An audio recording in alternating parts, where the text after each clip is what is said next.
Welcome to Breaking Solo, how solopreneurs break barriers, build brands, and embrace the future of business. Welcome to Breaking Solo, how solopreneurs break barriers, build brands, and embrace the future of business. Hello, everyone. Welcome to another episode of Breaking Solo. Thank you for being with us again today. I'm very excited. My guest is Jade Nangah. And Jade, thank you for being with me. Thank you so much for having me, Donna. Awesome. So, Jade, tell the audience who you are and what you do. So I am Jade Nangah. I am the founder of Jet Set Productions, which is a content marketing agency geared towards helping founders and executives show up online as authority figures and thought leaders. And we do that through everything from email marketing to social media marketing to blog posting to podcasts and video. Awesome. So we do a lot of the same things. I love that. So much synergy. So the one thing you didn't mention is we help our clients write and publish a book. That's Love part that. of their authority, to Love put that. out there. Anyway, so tell me what inspired you to go into your solopreneur business. Yeah. So I started out in college. I went to school for media marketing and took some video classes and really got into just shooting commercials for small businesses near my college area. And that was the start of it all. And I thought, you know what? I was in college, which means my peers were in college as well, and they were unreliable. And I was like, I'm going to have to do this on my own. If I want it done, I have to just be able to rely on myself. So I learned everything on how to shoot, edit, do audio, do lighting, do it all, the outreach. And so that is where the solopreneur journey started for me. It was out of necessity. It is amazing that you taught yourself all of those things and launched your business that way. Absolutely. It really was just kind of a little bit of fun at first. And then people started reaching out. Can you do these videos and these? And I'm like, okay, yeah, let's do it. That's good. Okay, I have a little bit of background noise, but we'll move on quickly. So what's been your biggest challenge as a solopreneur and how did you overcome it, if you did? Yeah. I think it became a point where I had so many clients where I had to start outsourcing and delegating more of the work. And so when that time came, I started bringing on freelancers just because there was just so much happening. And I'm only one person, right? And that's the thing as a solopreneur. And it's hard to learn how to then delegate and to take these tasks that were on your plate and say, actually, no, I'm going to move them to someone else's plate. So that was a big challenge. But by the time I got to that point, I just was almost feeling like I was going to be burnt out, that there was no choice but to bring on help for those kind of smaller tasks that anyone could do when I needed to really be in front of the cameras with my clients, really being that point person for them. Yeah. Wow. So, that's one of the biggest challenges I had as well. It wasn't finding the freelancers to help. It was letting go and letting them do it Yes. And giving the without telling trust. them exactly how to do Yeah. it. Yes. Yes. I'm like, all right, go fly. Please make me proud. Yeah, exactly. So, how did you find your unique niche in the marketplace? So when I originally started, was just kind of what I was getting. Small businesses were looking for content. And so I started with them. And then when COVID hit, by that point, I had had maybe 5 or 6 years of video experience working with these Fortune 500 clients and smaller businesses. But I had a light bulb go off when I was having lunch with one of the executives. I was like, no offense. I loved what we recorded and I loved what we talked about, but you talking to me one to one here at dinner has been the most interesting conversation we've had. And for me, that's when I realized it's not so much that I'm really excited about producing content for businesses, but I'm really excited about sharing people's personal brand and who people are, who's the man behind the brand, right? And I think we've moved to a place in the market where people don't really care about the features and the services, right? Like you can find those things anywhere, but what people really care about is like who are they giving that dollar to, right? Who's the person that's running the engine? And those stories need to be told. And there's the exciting stories talking about wins and losses and visions and values of people leading these incredible companies. And that's when I niched down into personal branding, specifically for founders and executives, because I wanted to hear more of their personal journey and their personal expertise and blast that out loud. Wow, how much fun is that? It is. It really is. Because then it's not about the business anymore. It's about people. And that that's for me what business is about is people. If you are not great with people, you have no business. So is was that when you realized that your business had traction? I mean, think I figured out early on my business had traction because I had brought T-Mobile on as one of my first clients. Good for And you. yeah, thank you, thank you, thank you. And that's when I was like, oh, I am on to something. And it was just, I'd been doing videos for a company based out of Atlanta, and one of their clients was T-Mobile. And I guess one of the execs at T-Mobile reached out and said, hey, who's been doing your videos? Like, we want to get some done as well. And that was the connection point for T-Mobile. And that from there, there was just, that's where the traction began. You put T-Mobile on your resume and on your website, it Yeah, kind of like blows up from there. that's kind of a stamp of approval. Yeah, yeah. Awesome.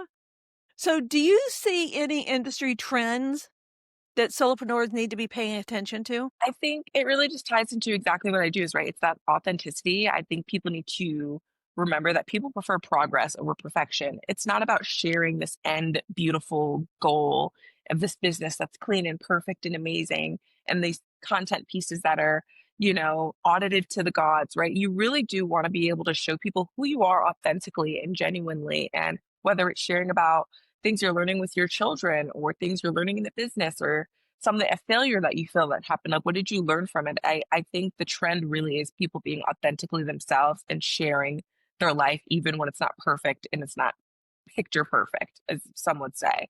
I think that's what I've seen specifically for my clients. um, and then as well, it's also like just being fun, right? Having a good time. People like personality, right? There's so much content constantly out there.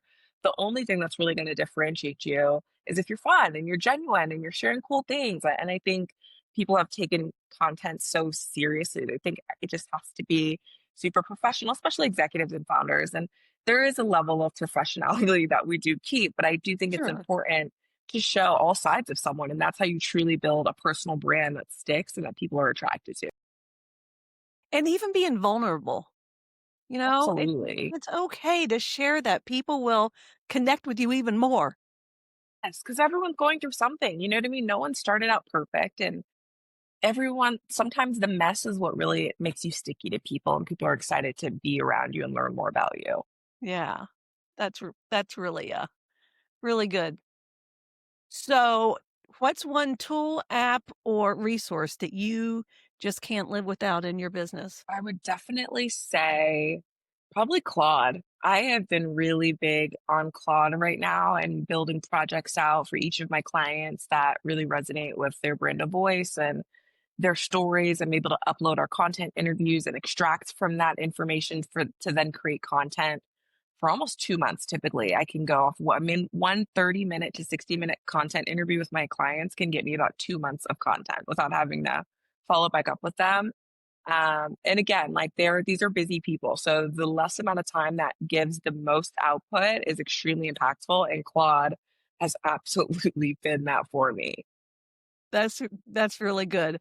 I, yeah, I use ChatGPT. I use Claude sometimes, but, um and I build a GPT for each client.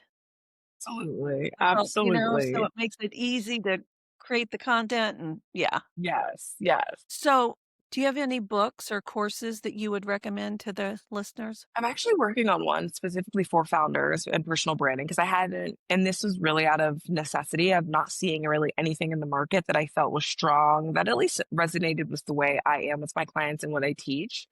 Um, So nothing in terms of personal branding, but I think everyone in terms of book wise, I think everyone should be reading The Compound Effect and their business in general and their life in general. That is a book I recommend to everyone. Becoming Supernatural by Joe Dispenza, incredible book. And those are probably my two top books that I read and I recommend, and I'm reading them probably 2 to 3 times every year. Wow. Good. Okay, I'm gonna have to go read both of those. I don't think they're in my library. Let's check them out. Check them out. Yep. So do you have daily habits or routines that help you to stay focused and productive?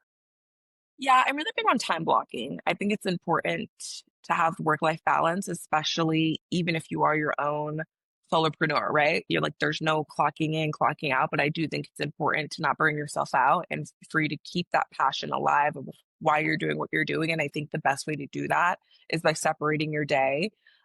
So the first half of my day typically is just for me, where I'm working out, I'm journaling, I'm checking emails. This is where I'm meditating. I'm reading my Bible, whatever the day looks like for me, making breakfast.